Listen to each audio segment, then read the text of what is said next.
ഒരു വലിയ യാഥാർത്ഥ്യം എന്താണ് എന്ന് വെച്ചാൽ നമ്മളിൽ പലർക്കും ഇന്ന് എ ഇല്ലാതെ ജീവിക്കാൻ സാധിക്കാത്ത അവസ്ഥയാണ്. അതൊരു വലിയ ശതമാനം പേർക്കും. എന്നാൽ ഇത് ഉപയോഗിക്കാത്ത ഒരു ചെറിയ ശതമാനം ആളുകൾക്ക് എ എന്താണ് എന്ന് പോലും അറിയില്ല. എന്നാൽ എ എന്താണ് എന്ന് നമ്മളെക്കാളൊക്കെ വ്യക്തമായി അറിയാവുന്ന ഒരുവനുണ്ടായിരുന്നു.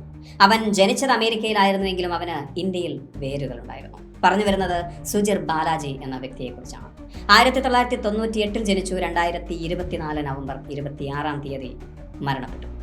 അല്ല, കൊല്ലപ്പെട്ടു എന്നാണ് അവൻ്റെ മാതാപിതാക്കൾ വിശ്വസിക്കുന്നത്. അതിന് പിന്നിൽ ഓപ്പൺ എ എന്ന കോർപ്പറേറ്റ് ഭീമൻ. എന്തുകൊണ്ട് അങ്ങനെ ഒരു ആരോപണം? സുജിർ മരണപ്പെടുന്നതിന് മുമ്പേ ആ പേര് പല മാധ്യമങ്ങളിലും ചർച്ചയായിരുന്നു. തന്റെ കമ്പനിയായ open A American corporate law ലംഘിച്ചു എന്ന് സുജിർ പരാതിപ്പെട്ടിരുന്നു. അതിന്മേൽ ചിലപ്പോൾ താൻ മരണപ്പെട്ടേക്കാം എന്നും സുജിർ ഭയന്നിരുന്നു. 1997 ഫ്ലോറിഡയിലേക്ക് വന്ന ഒരു ഇന്ത്യൻ അമേരിക്കൻ കുടുംബത്തിലായിരുന്നു സുജിർ ജനിച്ചത്. ചെറുപ്പം മുതലേ ടെക്നോളജിയിൽ വളരെ താല്പര്യമുള്ളവനായിരുന്നു സുജിർ. സുജിറിന്റെ അച്ഛനും അമ്മയും ടെക് മേഖലയിൽ തന്നെയായിരുന്നു ജോലി ചെയ്തിരുന്നത്. അതുകൊണ്ട് തന്നെയായിരിക്കാം വളരെ ചെറുപ്പം മുതൽ തന്നെ ഈ ഒരു താല്പര്യം അവന്റെ ഉള്ളിലേക്ക് വന്നതും. മറ്റ് കളിപ്പാട്ടങ്ങളെക്കാൾ അവൻ ഏറ്റവും കൂടുതൽ താല്പര്യം സ്വന്തം കമ്പ്യൂട്ടർ ആയിരുന്നു എന്ന് അമ്മയുടെ അഭിമുഖത്തിൽ അമ്മ പറയുന്നുണ്ട്. കമ്പ്യൂട്ടർ പ്രോഗ്രാമുകളെക്കുറിച്ചും പ്രോഗ്രാം ലാംഗ്വേജുകളെക്കുറിച്ചും എല്ലാം 11ാമത്തെ വയസ്സിൽ തന്നെ നല്ല അറിവുള്ളവനായിരുന്നു സുജിർ. പലപ്പോഴും സോഫ്റ്റ്വെയർ സംബന്ധമായ പല സംശയങ്ങളും അവൻ അമ്മയായ സോഫ്റ്റ്വെയർ എഞ്ചിനീയറോട് ചോദിക്കുമായിരുന്നു. പക്ഷേ പല സംശയങ്ങൾക്കും അവർക്ക് ഉത്തരം നൽകാൻ കഴിഞ്ഞില്ല എന്നും ആ അമ്മ അഭിമുഖത്തിൽ പറയുന്നുണ്ട്. 13ാമത്തെ വയസ്സിൽ സുജിർ ഒരു കമ്പ്യൂട്ടർ സ്വയം സൃഷ്ടിച്ചു എന്നും ചിപ്പ് ഡിസൈനിൽ ഒരു റിപ്പോർട്ട് തയ്യാറാക്കിയെന്നും അമ്മ പൂർണിമ റാവു പറയുന്നു.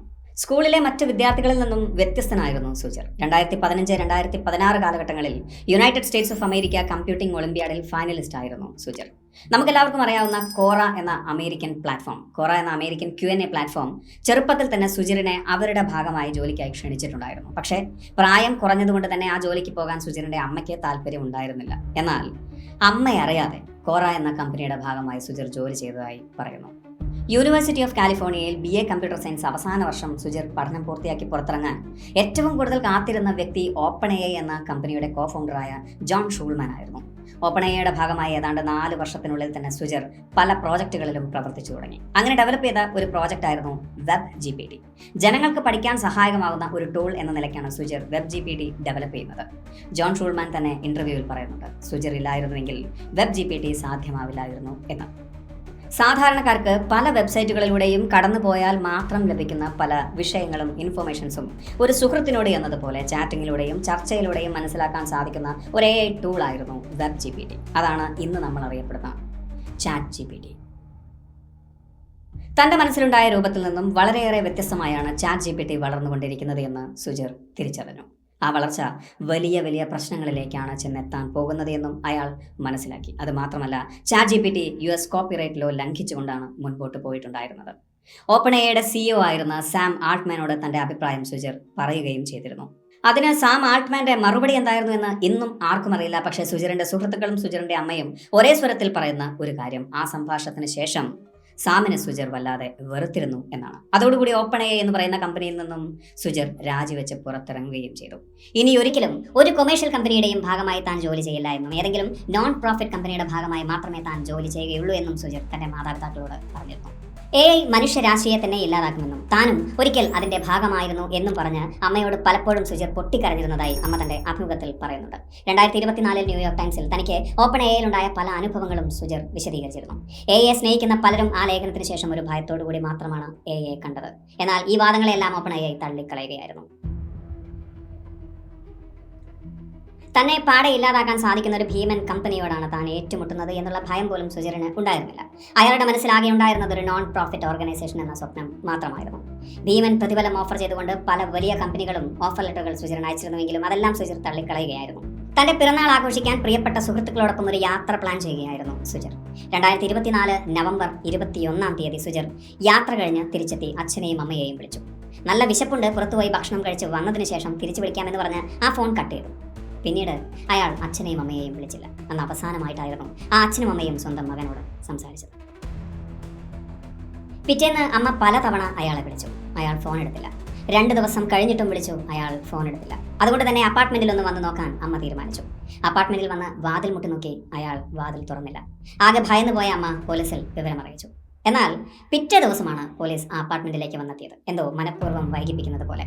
വാതിൽ തുറന്ന പോലീസ് കണ്ടത് മരണപ്പെട്ട് കിടക്കുന്ന സുജിറിനെയാണ്.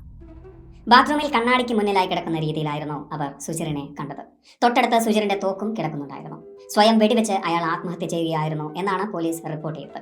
അതൊരു കൊലപാതകമാണ് എന്ന് തോന്നിപ്പിക്കുന്ന തെളിവുകളൊന്നും തന്നെ കണ്ടെത്താൻ അവർക്ക് കഴിഞ്ഞിട്ടില്ല എന്നും അവർ പറയുന്നു. എന്നാൽ സുജിറിന്റെ മാതാപിതാക്കൾക്ക് അത് വിശ്വസിക്കാൻ ഒരൽപ്പം ബുദ്ധിമുട്ടുണ്ടായിരുന്നു.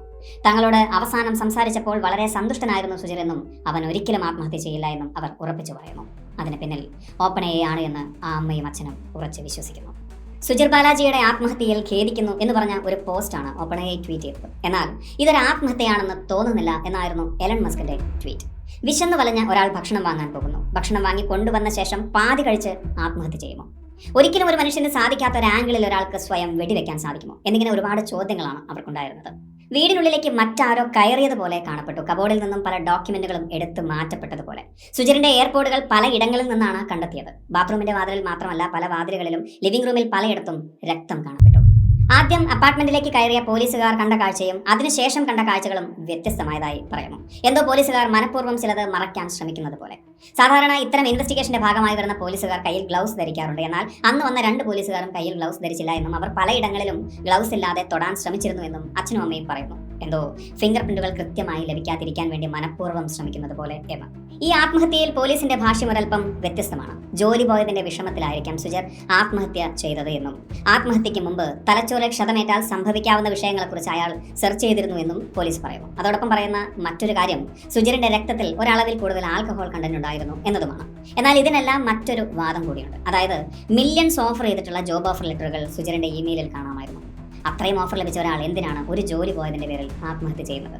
ഇനി തലച്ചോറിനെ കുറിച്ച് ഒബ്സർവ് ചെയ്തതിന്റെ വിഷയം, സുജിറിന്റെ മനസ്സിലുണ്ടായിരുന്ന നോൺ പ്രോഫിറ്റ് ഓർഗനൈസേഷൻ ഒരു ന്യൂറോ സയൻസ് ബേസ് ചെയ്തിട്ടുള്ള നോൺ പ്രോഫിറ്റ് ഓർഗനൈസേഷനാണ്. അതേക്കുറിച്ചുള്ള റിസർച്ചിന്റെ ഭാഗമാണ് പോലീസ് തെറ്റിദ്ധരിച്ചത്. ഇനി അച്ഛനും അമ്മയും പറയുന്നു സുജിർ ഒരിക്കലും മദ്യപിക്കുകയില്ല എന്ന്.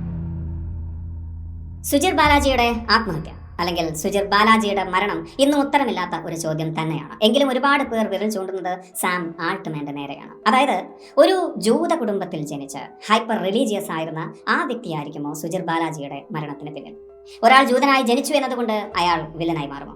ഒരിക്കലുമില്ല. എന്നാൽ പല കോൺസ്പിറസി തിയറികളും അങ്ങനെ പറയുന്നുണ്ട്. എങ്കിലും നമുക്കത് വിശ്വസിക്കാൻ ഒരൽപ്പം ബുദ്ധിമുട്ടാണ്.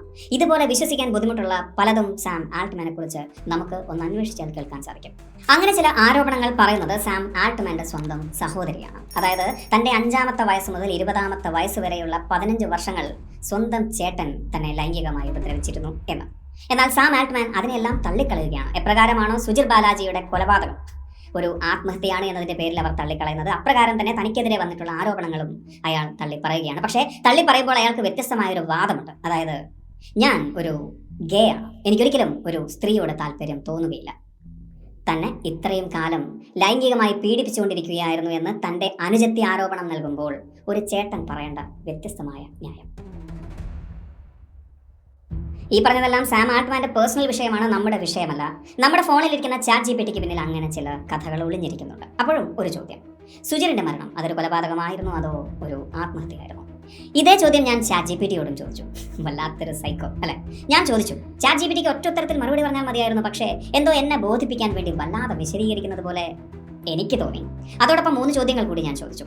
ChatGPTക്കും ഉത്തരമില്ലാത്ത 3 ചോദ്യങ്ങൾ. അതായത്, 1, അന്ന് സുജിറിനോട് സംസാരിക്കുമ്പോൾ സാം പറഞ്ഞ മറുപടി എന്തായിരിക്കും? സാമിനെ സുജിർ ഇത്രത്തോളം വെറുക്കാനുള്ള കാരണം എന്തായിരിക്കും? മനുഷ്യരാശിയെ തന്നെ ഇല്ലാതാക്കുമെന്ന് പറഞ്ഞ് അമ്മയോട് സുജിർ പൊട്ടിക്കരയാനുള്ള കാരണം എന്തായിരിക്കും? അന്ന് എന്ത് കണ്ടായിരിക്കും സുജിർ ഭയന്നത്?